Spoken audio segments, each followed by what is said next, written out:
Hamas did a statement actually on day 699, which was 4 days ago now. TLDR, they still believe that they're winning because the like treatment of Palestinian prisoners in Israeli jails is like fucking horrible. Like the torture methods or the interrogation techniques or the fucking basic nutrition, the guilt by association of family members and things like that, like the amount that they'll do like steps removed from the actual offender to get information.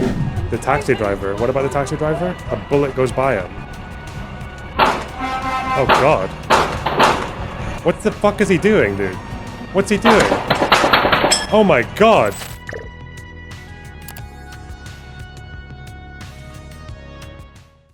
But you gotta do the news first. Gotta do the news. Gotta eat your vegetables. Okay. So we are something day 700-ish on the Israel-Gaza war, the Israel-Hamas war. About 700 days now. Operation Gideon's Chariots 2, that's what they've called it, is well underway. They're well into going for what seems to be, or what very clearly is going to be, a full occupation of Gaza City, which is Hamas's last remaining stronghold. We, as usual, have the incoherent yap from Netanyahu talking about how he believes that total victory will involve capturing Gaza City and releasing all the hostages, even though these are kind of understood to be mutually exclusive by now. If you go and capture Gaza City, you are going to result in hostages dying. Like, Hamas have made it very clear from their actions and from their rhetoric that as soon as the IDF soldiers get anywhere near rescuing any hostages, Hamas are just going to clap them. Like, that's it. So we've kind of made the decision now is that defeating Hamas is more important to them than getting hostages back. Take that what you will, but you are not getting both at once. That's my prediction. You're not getting both at once, unfortunately.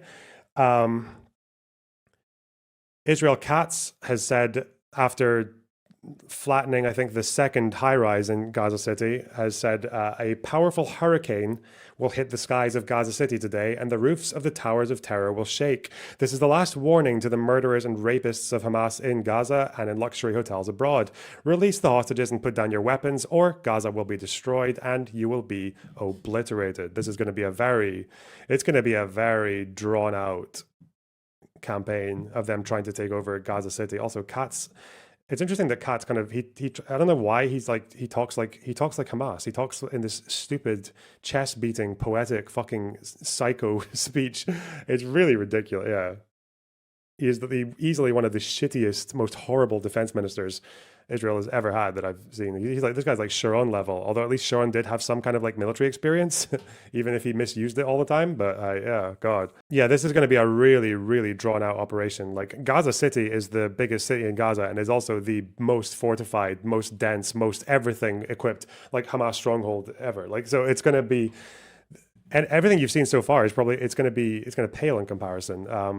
Most of Gaza City, I believe, wasn't even that highly operated at the beginning. I know there were lots of operations at the very start of the war in like Shijaya and Jabalia and the refugee camps in those places, but yeah, a full occupation of Gaza City is like a huge stretch. Like, some defense voices in Israel have already said it's gonna, like, that could be another year, maybe 2 years. Like, it's gonna be a long slog.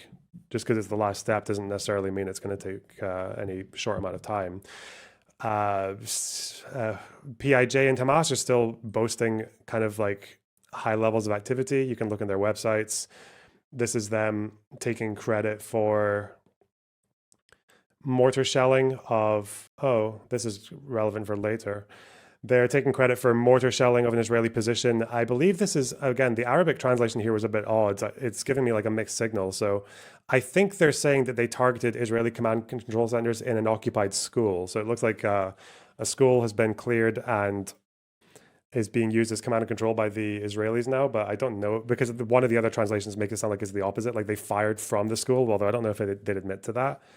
In any case, this is them doing their usual little high intensity red triangle stuff. You see them marking tanks moving around, them with their incredibly small, I should say, mortar launcher, but... And it's also the typical issue where they'll show you clearly shells are landing in the rough area that they're going for, but no damage assessment, no after.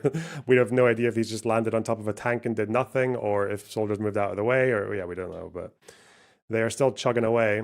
This was from a few days ago now. They claimed responsibility for a joint operation with Hamas, an ambush on an IDF position near Shujaya neighborhood. I think this one actually they did result in soldiers or injuring, I can't remember. The propaganda is still going strong though, somewhere in Gaza or maybe in Qatar, I don't know. There is someone with the software still operating.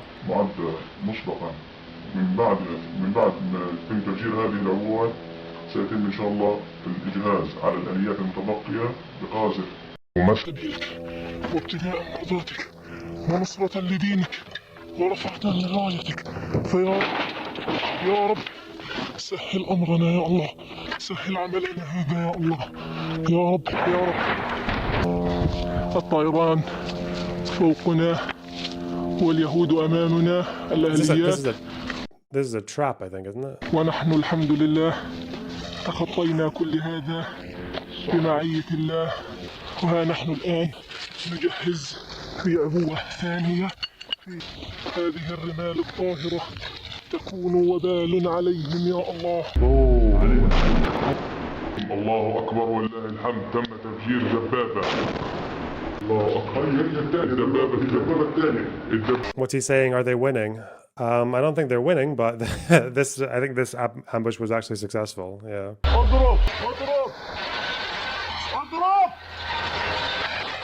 It's the bulldozer they hit, right? Yeah. الحمد لله رب العالمين والصلاة والسلام على رسول الله. عمرك يا بطل. الحمد لله رب العالمين. تم استهداف الآليات والهبوط وتم تفجير العبوات. الله أكبر. That was a Merkava. Yeah, but in this ambush, they also hit a bulldozer, right? الله أكبر ولله الحمد. I think that's where they got their kills. الحمد لله رب العالمين. آلية مركبة الحمد لله رب العالمين بالبرج والحمد لله تم تفجير العبوتين بإذن الله تعالى وانسحابنا بسلام. And this just looks like them decking out a house with weapons. مع إخواننا في كتاب القسام. الله يتقبل يا رب. And in the last few days, they've also claimed responsibility for a rocket attack on Kibbutz Be'eri. I don't know what this place is though. Shawakida. I don't know what kibbutz. There's probably a kibbutz, right? But I don't know which one it's referring to. Yeah, it's just a standard rocket attack. Again, not sure if the rocket landed, but they fired at least one there. Hamas did a statement actually on day 699, which was 4 days ago now. We're past 700. Again, these statements they don't come out very often at this length, but they do show you roughly where the movement is coming from and like how they view the war. TLDR, they still believe that they're winning because the more Israel keeps up operations, the more they get hammered in the world stage by mostly symbolic condemnations, but they mean something nonetheless. It can mean something for future governments and how they treat it. It also does sometimes refer to physical changes like arms arrangements getting cancelled or shifted or made more conditional. Recognition of a Palestinian state coming from other countries. So again, this is kind of why they still feel like they're grabbing some kind of achievement. So that's why they still fight. The operations of the Martyr Izz ad-Din al-Qassam brigades continue throughout the long days of confrontation, and our Mujahideen continue to immerse themselves in the enemy army invading the land of honorable Gaza, and their deadly strikes continue from zero distance, turning the enemy's fortified vehicles under the strikes of their shells and explosive devices into charred rubble, turning the illusions of the invincible army into a mirage to fulfill God's promise. And they thought that their fortress would protect them from Allah, but Allah came upon them where they did not expect. Over the course of 699 days of confrontation and fighting, the Mujahideen's qualitative and diverse operations continue, becoming a nightmare that haunts the Zionist enemy and an obsession that haunts it in every location and axis, and for field facts to prove that every incursion attempt is met with well-planned ambushes and fierce clashes, so the land of Gaza becomes fire under the feet of its invaders. You can see here this rhetoric it sounds just like very poetic or like rhetorical, but it's very similar to the same strategy that Sinwar would allude to, right? Because Sinwar would talk about how the Palestinian fighters, the youth and the men, he would always say youth for some reason. He was very into radicalizing youths. He would talk about how they would spew up from the belly of the earth and scorch the enemies or whatever else. So it's the same idea. It's just like we're going to use tunnels, and if we don't have tunnels, we're going to use the rubble to ambush the enemy and to just make the capture of the area as difficult and as long and drawn out as possible. From direct involvement in the enemy ranks, storming its fortified positions, killing and wounding its soldiers in fierce clashes at zero distance, to targeting it with explosive devices, barrel bombs, anti-tank shells, and fortifications, through attacks with hand grenades and machine guns, and ending with pounding its gatherings with heavy mortar shells and short-range missiles. The military media of the Al-Qassam brigades has shown in recent days scenes of our Mujahideen targeting the Zionist enemy's vehicles penetrating the city of Jabalia, north of the Gaza Strip. This is part of a series of Moses' stick. I think they mean Moses' staff, right? Moses' staff, their operation. In response to the enemy's announcement of the criminal Gideon 2 Chariot operation on Gaza City. The military media also broadcast a video clip titled Urgent Warning, which carried a message to the enemy that the decision to expand the scope of your criminal operations in Gaza City will be paid for by the killing of your soldiers and prisoners. Almost admitting that maybe the context of this is saying that Israel will shell their own prisoners, but again, like the very implicit and not very well hidden warning there is that they will kill prisoners. They'll kill hostages if the enemy gets too close. Abu Ubaidah speeches. I mean, he's most likely dead now, but he still has some backlog, I guess.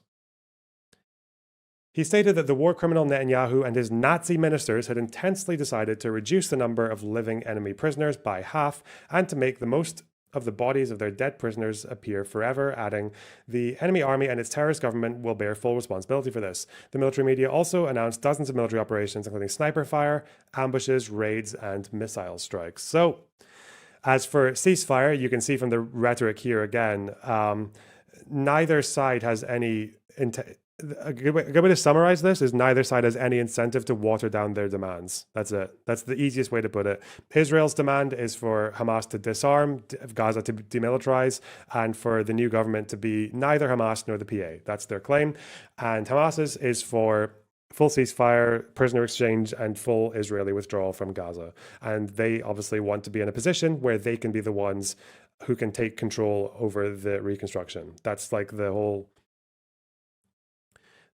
gist. Hamas adopting extreme lefties language. It's the other way around. Extreme lefties adopt Hamas's language, and Hamas adopts old school, like PLO, whatever language. Anyway, so as for Trump's ceasefire offer, Trump gave his final warning, he said, one of, I think, 5 now, his 2-week, 48-hour, 24-hour warning to Hamas to agree to terms ending the war. Now, Trump's proposal is that they hand over all the hostages in one go at the beginning, and then it maybe becomes an end to the war if negotiations can hold. Channel 12 has claimed that's what's in the proposal. The Americans themselves haven't actually said anything. It's just one source who said this. Israel, according to one source, said that they are very seriously considering the offer. Hamas, the same. Again, neither of these statements mean anything, though.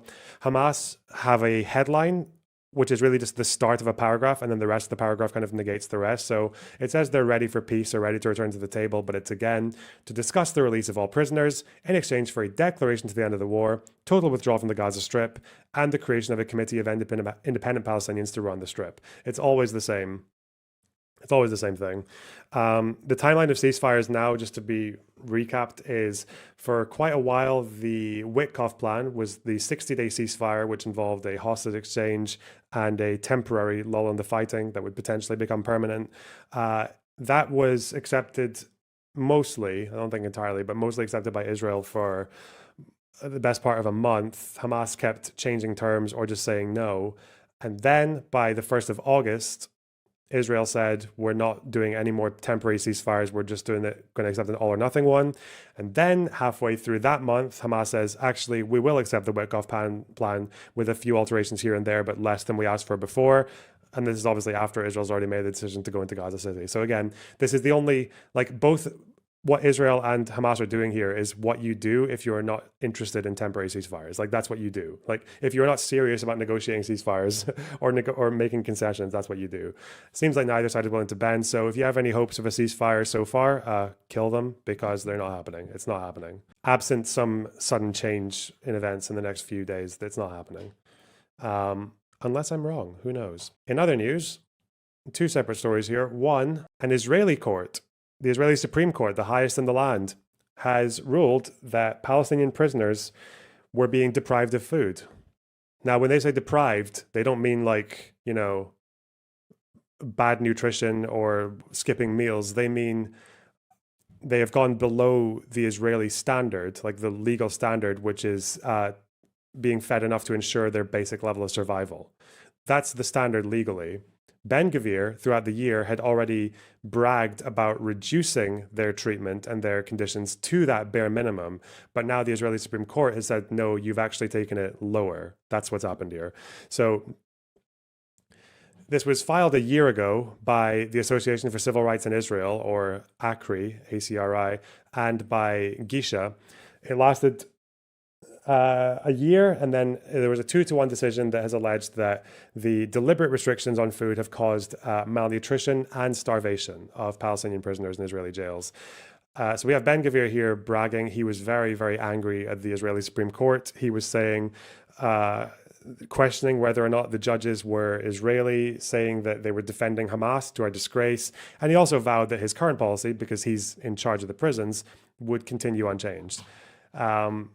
What that means for him with regards to the Supreme Court's powers, and if you're ever wondering why the Israeli right wants to defang the Supreme Court, this is kind of why. They want to act with impunity. But that's where Ben-Gvir is now with the prisons. The Israeli Supreme Court has actually just ruled that they're effectively starving Palestinian prisoners, or close to it. This isn't really the newest thing. It's just new in the sense that it's been confirmed now that Ben-Gvir lowering the standards went below Israel's minimum. That's like the new thing that's probably been there since Ben-Gvir was made them in charge of prisons, which is a couple of years now. So this has been probably ongoing before October 7th. I don't know, if you ever, we've watched a couple of things, but every time you want to read stuff about, if you ever want to read stuff about fucking Israeli treatment of Palestinian prisoners, even actually Israelis who live in Palestine, it's not even like the Israeli citizens, Palestinians who live in Israel, I mean, even them, this subpar treatment is not like a new thing. Even when they would say that it was like basic conditions of survival, that's the minimum according to their laws. So you have to be below basic conditions of survival for the court to say this, and they did, 2-1. But yeah, you know what, even, I will say it, okay? Because I was watching Fauda with someone a little while ago, and they were kind of describing it as like, yeah, like this is kind of just like Israeli propaganda, this series. And I was like, kind of, like it's made by Israelis, but it's actually, no, not really. I wouldn't say it's propaganda, because it actually shows you that from people who are writing based on their experience as special forces, they show you their treatment of prisoners in that series. And I think it's fairly, like they do lots of, like they show, like there's so many, they're doing illegal shit. Like they show you them, there's like scenes where they kidnap family members of terrorists and then like abuse the fuck out of the family members just to get information, even if they don't have the information. Like it's, I mean, like they kind of admit to having criminal behavior as sort of common practice. So it's not unusual. And anything if you want to look at human rights reports or documentaries or anything, like treatment of Palestinian prisoners in Israeli jails is like fucking horrible. Like the torture methods or the interrogation techniques or the fucking basic nutrition, the guilt by association of family members and things like that, like the amount that they'll do, like steps removed from the actual offender to get information, it's all there. It's all nasty. So whether or not this ruling results in any policy change, we'll see, but it's required by the Israeli Supreme Court now. Just depends on whether or not it's followed. Ben-Gvir said it won't be. Finally, there was a shooting in East Jerusalem on an intersection, this one, and I can't remember if I was on this one, but I think it's the main intersection that you go on to get into East Jerusalem from the mainland, I think, or from Israel proper, I think. It might just be one of many, but there was a bus full of people that was attacked by 2 Palestinian gunmen. 6 people are dead, maybe 7 now, and about 15, 20 injured. Yeah, just today. What's maybe different about it is I don't believe Hamas or PIJ have claimed responsibility for it. 5 in critical condition, yeah, which is why the death toll might go up, yeah. It was in remote. Yes, it was. Remote intersection.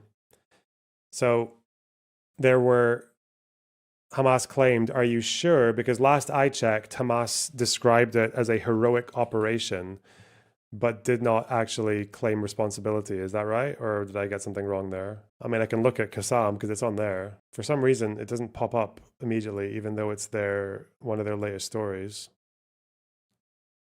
Like, why wouldn't it be here? Oh, here. Oh, I just had it. Fuck you. No, that's Gaza Strip. Here. So they said 6 settlers killed in a heroic shooting operation in occupied Jerusalem. They said, 6 killed, more than 15 injured. A few of those injuries are critical condition. Took place Monday. It was like 10 o'clock Israeli time this morning. Perpetrators boarded a bus and opened fire. They also, in another statement, said that it was a natural response to the ongoing aggression against Palestinian people in Gaza, West Bank, and Jerusalem. Islamic Jihad expressed congratulatory remarks, but neither of them have actually said that it was them, as far as I know. So you said they auto-claim every act like this. So far, I do not believe they've claimed this one. They've just said it was very brave and that they congratulate the attackers and it was normal or whatever.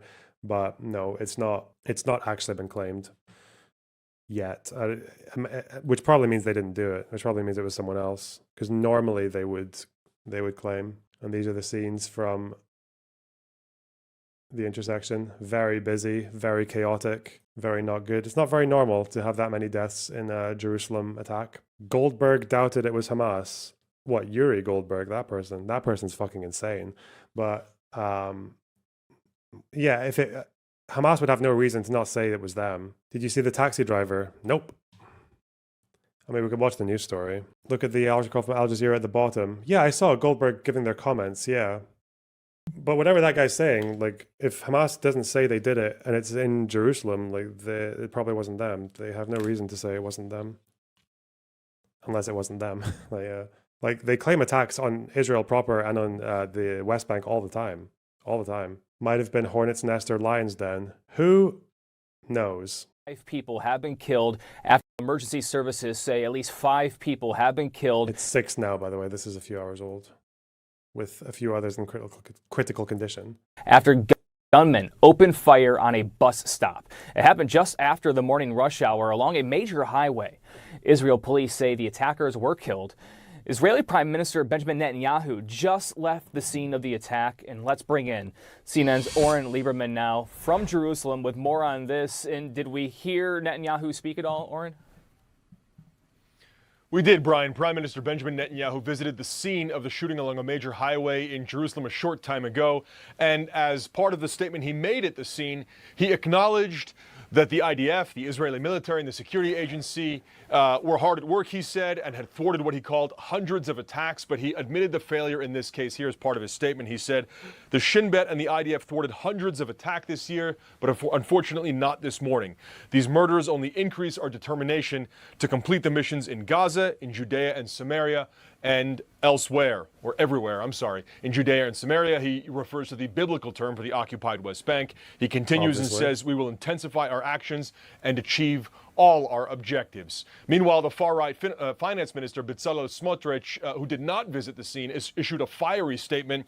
He said that the villages from where these, quote, terrorists came from should look like Rafah and Bet Hanun. So an open threat there. One of the victims was Ben-Gvir's son. Are you sure? Are you sure? I have not seen that anywhere. No, I don't see that. Obviously, one of the Israeli responses has been to step up West Bank raids because the far right is demanding vengeance after the attack.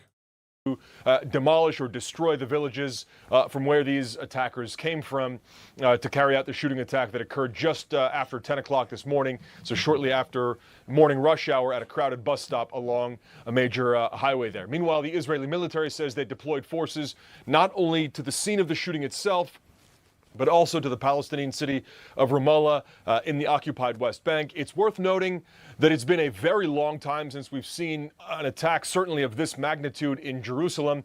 This goes back to, according to what we're looking at, November 2023, when 2 Hamas militants carried out a shooting attack in Jerusalem that killed 3 people and injured several others. It's been that long since we've seen a deadly shooting attack within the municipal boundaries of Jerusalem itself.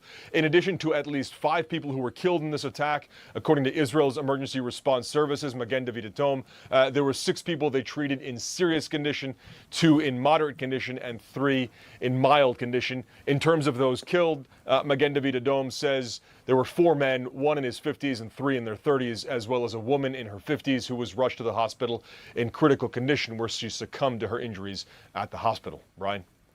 And Oren, given that the Prime Minister was there on scene, clearly that showcases that the scene is secure at this point. Do we know where the investigation goes next? Do we know where these shooters were from, what their motives may have been? Nothing official on where they came from yet. That's certainly part of the investigation, and that will be part of the effort of Israel's security agency, the Shin Bet, who will look into not only where they came from, but also how this was coordinated.